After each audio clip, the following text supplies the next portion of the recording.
Hi, welcome to another episode of Efficient and Proficient with me, Kevin Hua. Today we'll be showing you the CSA W47.1 SMAW 1GF position. Now that's a mouthful. It is the stick flat position.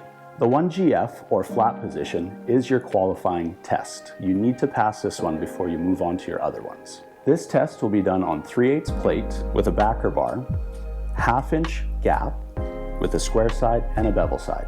Now this test includes 2 stops and starts on your root pass. Your CSR will mark those out for you before you begin. Your first weld will be done on the square side. You'll run it up to the point that your CSR has marked. Your second weld will be up to this point here on the bevel side.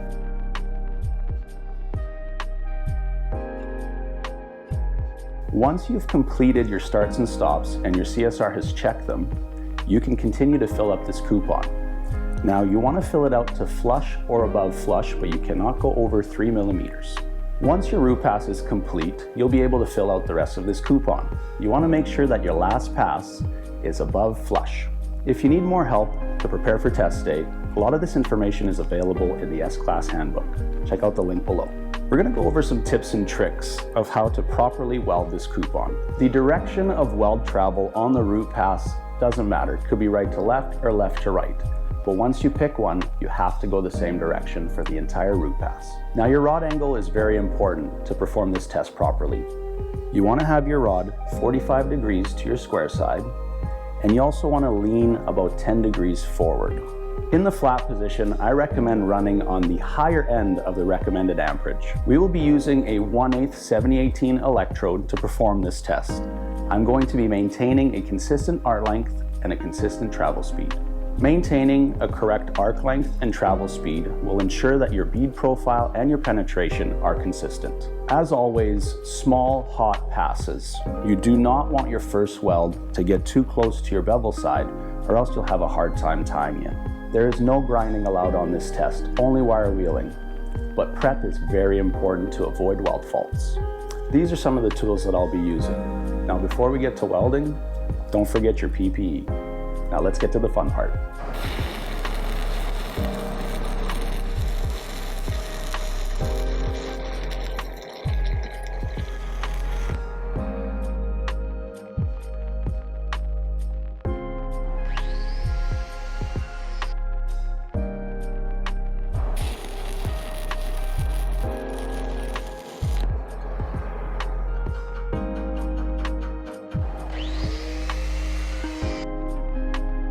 On test day, don't be afraid to grab a fresh rod before you restart your weld.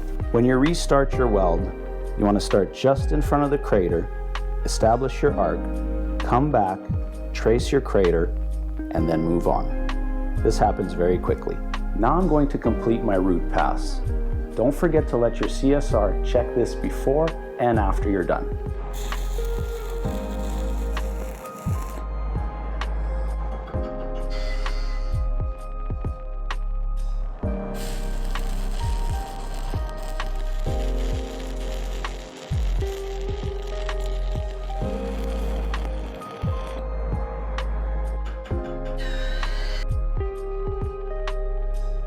I've completed my root pass and I've asked my CSR to come check it.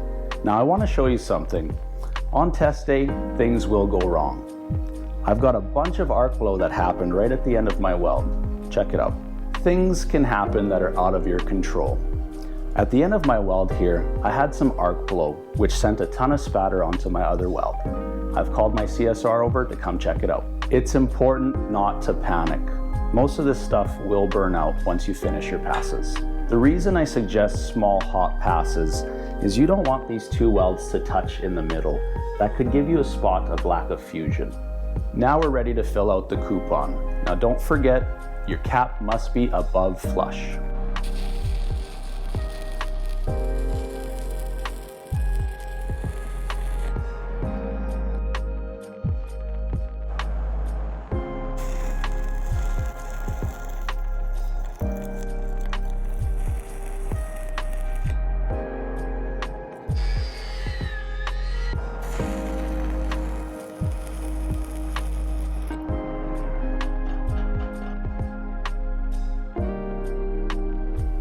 I wanted to stop here before I cap this out to just show you a couple things.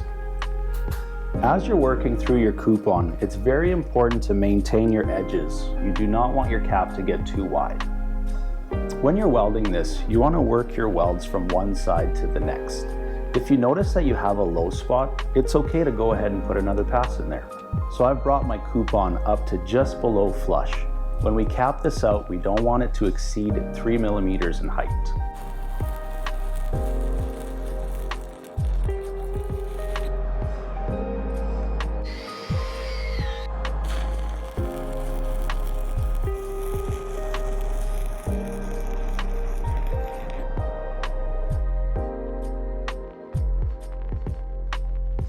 Our coupon is fully welded out. The CSR will come look at the finished product to check for discontinuities, and it's important to have that happen before you process your coupon for bending. There are many ways to remove the backing bar, but before you're ready for bending, both sides of this coupon must be flush. Even good welders have bad days. But today's not that day. Here's our specimens. The reason I brought out these coupons is to show you what could happen if you have lack of fusion, or slag inclusions, or porosity. Check it out.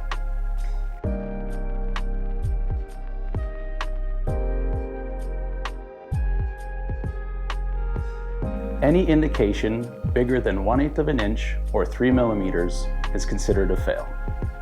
Or if you have multiple indications that add up to 1/8 of an inch or 3 millimeters, that is also a fail.